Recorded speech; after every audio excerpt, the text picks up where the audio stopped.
Bienvenue dans cette 9e vidéo de mon défi 30 jours pour apprendre à sketchonner.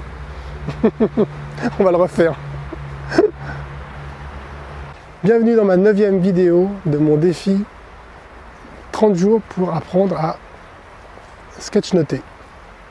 Voilà, donc j'ai décidé de venir me balader au bord de la Loire, donc à Tours. Et l'eau est très haute actuellement. Voilà, et je voulais partager avec vous, en fait on va pas trop parler de sketchnoting, mais plutôt d'apprentissage. Et en fait je voulais partager avec vous 5 astuces, 5 clés en fait, qui aident lorsque l'on se lance dans un apprentissage pour persévérer. La première chose qui aide dans la motivation, c'est l'engagement. En fait, c'est de s'engager dans un processus et faire en sorte de le faire connaître. Parce que lorsque l'on s'engage publiquement, alors publiquement ça veut dire pas forcément sur YouTube, mais publiquement c'est au moins avec ses amis, etc. Voilà, on s'engage, on dit on va faire ça et on le fait. Et donc ça c'est une chose, enfin moi je le vois dans ce défi, c'est-à-dire que publiquement j'ai dit que j'allais faire 30 vidéos et tous les jours et apprendre sur le sketchnote, et en fait ça aide énormément, parce que lorsqu'on a un petit coup de barre, et on se dit non, je me suis engagé et il faut continuer. Ça c'est la première chose.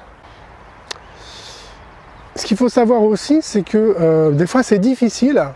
Et je pense qu'il faut être à la fois indulgent, exigeant, indulgent et bienveillant avec soi-même. C'est-à-dire que s'il y a des jours où on n'est pas en forme, il faut l'accepter, on en fait moins. Par contre, ce qui est important, c'est de s'y mettre tous les jours. Et la troisième chose, ça va être la stratégie des petits pas.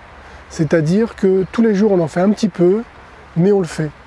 Et la stratégie des 5 minutes, c'est-à-dire se dire, voilà, j'ai pas trop envie de le faire, mais je m'y mets quand même, je le fais pendant 5 minutes, et puis on voit, et en fait on s'aperçoit qu'en général, on reste plus que 5 minutes.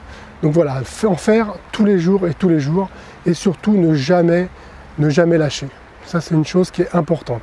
Si on saute plus qu'une journée, si jamais éventuellement on saute une journée, c'est possible, mais il faut éviter d'en sauter plus. Une chose également, c'est de se faire plaisir. Si on se fait plaisir, on va pouvoir plus facilement se mettre à apprendre.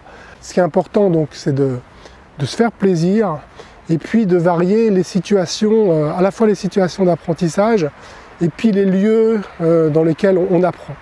Donc il faut savoir faire des pauses et il faut savoir varier les lieux. Donc ce qui est important également, c'est de savoir contempler ses résultats. C'est-à-dire qu'on obtient des résultats lorsqu'on apprend quelque chose, et il faut savoir regarder ce qu'on a fait, regarder ses progrès, on s'en rend compte très vite, et puis célébrer les petites victoires. Des fois c'est difficile, et lorsque l'on a des résultats, il faut savoir les célébrer. Célébrer, ça veut dire, ça peut ouvrir le champagne, ou autre chose, ou aller se faire un bon resto. Vraiment, c'est important de marquer les étapes d'apprentissage. Donc voilà pour aujourd'hui. Si vous avez aimé cette vidéo, pensez à la partager, et puis abonnez-vous à la chaîne YouTube. Voilà, je vous dis à demain.